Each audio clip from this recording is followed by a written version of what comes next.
Hi, hello, welcome back to our channel KL Civil Tech.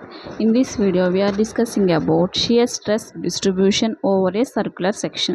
So, previous class lo shear stress distribution over a rectangle section మీద మనము derivation complete అయ్యింది and problem కూడా మనం complete చేసుకున్నాం. So, ఆ మోడల్లో ఏమైనా డౌట్స్ ఉన్నా ఏమైనా ప్రాబ్లమ్స్ మీకు ఏమైనా ఉన్నా కామెంట్ సెక్షన్లో కామెంట్ చేస్తే సాల్వ్ చేసి మన ఒక వీడియో రూపంలో మీకు నేను ఫార్వర్డ్ చేస్తాను. సో ఇప్పుడు ఈ వీడియోలో సర్క్యులర్ సెక్షన్ మీద షియర్ స్ట్రెస్ డిస్ట్రిబ్యూషన్ యాక్ట్ అయినప్పుడు దాని యొక్క డెరివేషన్ అనేది ఎలా ఉంటుందో ఈ వీడియోలో చూద్దాం. Shear stress distribution over a circular section. So shear stress distribution over a circular section యొక్క డయాగ్రామ్ అయితే ఇలా ఉంటుంది. సర్కిల్, సో రేడియస్, సర్క్యులర్ అనగానే మనకి డైమెన్షన్స్ వచ్చేసరికి డయామీటర్ ఆర్ రేడియస్ రెండు ఉంటాయి. So neutral axis.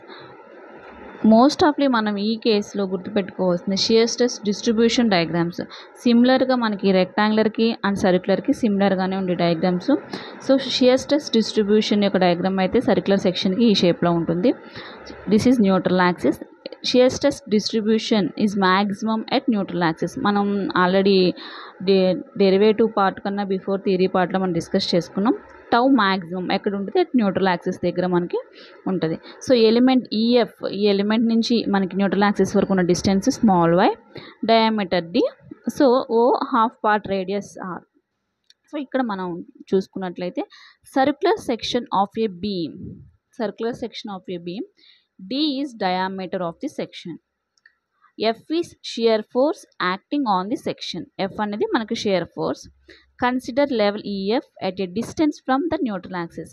మన ఈఎఫ్ ఎలిమెంట్ని న్యూట్రల్ యాక్సిస్ నుంచి వై డిస్టెన్స్లో మనం కన్సిడర్ చేసుకుంటాం.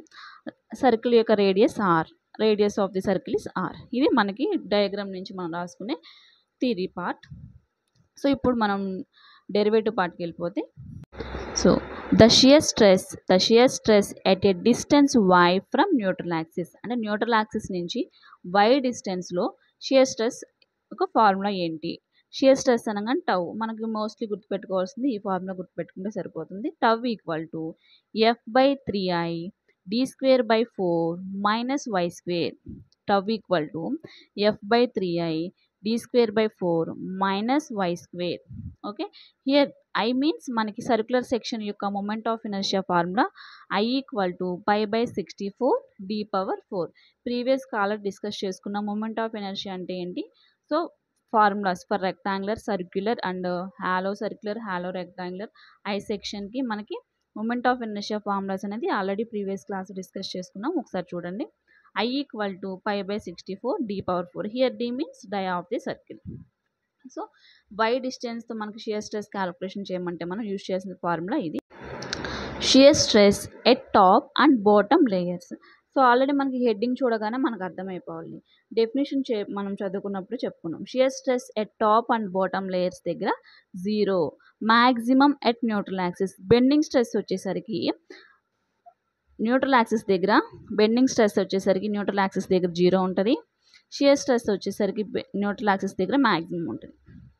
బెండింగ్ స్ట్రెస్ అనేది టాప్ ఫైబర్ దగ్గర మ్యాక్సిమం ఉంటుంది. షియర్ స్ట్రెస్ అనేది top fibre and bottom layers దగ్గర 0 ఉంటుంది. ఓకే, ఇది మనకి సో 0 కాబట్టి shear stress is 0. Next case, maximum shear stress occurs at neutral axis. So మనకి క్వశ్చన్ ఫార్మేట్లో ప్రాబ్లమ్స్ చేసేటప్పుడు క్యాలిక్యులేట్ మ్యాక్సిమం షియర్ స్ట్రెస్ అంటాడు. సో మనం క్యాలిక్యులేట్ మ్యాక్సిమం షియర్ స్ట్రెస్ ఎక్కడ ఉంటుంది మనకు తెలుసు, at neutral axis. Tau max equal to 4/3 tau average. Tau max equal to 4/3 tau average. 4/3 అనేది numerical value. Tau average అనగానే మనకు ఆల్రెడీ తెలుసు ఫార్ములా. సో అన్నిటికీ common shear force by area of the cross section. Shear force అంటే common, cross section area అంటే ఇక్కడ ఇచ్చిన cross section ఏంటి? సర్కిల్. సర్క్యులర్ యొక్క ఏరియా ఏంటి? Pi D square by 4, F by pi D square by 4. అదే మనకు ఆర్ అయితే ఏమవుతుంది? F by pi R square by 2, అంటే డీలో హాఫ్ పార్ట్ కాబట్టి r/2. Clear? Pi R square by 2. ఇది మనకి సర్క్యులర్ సెక్షన్ యొక్క డెరివేషన్ పార్ట్ అండ్ యూజ్ చేసిన ప్రాబ్లమ్స్లో యూజ్ చేసిన ఫార్ములాస్. సో వీటి మీద ప్రాబ్లమ్స్ ఎలా ఉంటుందో, ఏ టైప్లో ప్రాబ్లమ్స్ వస్తాయి అనేది నెక్స్ట్ వీడియోలో చూద్దాం. Thank you for watching.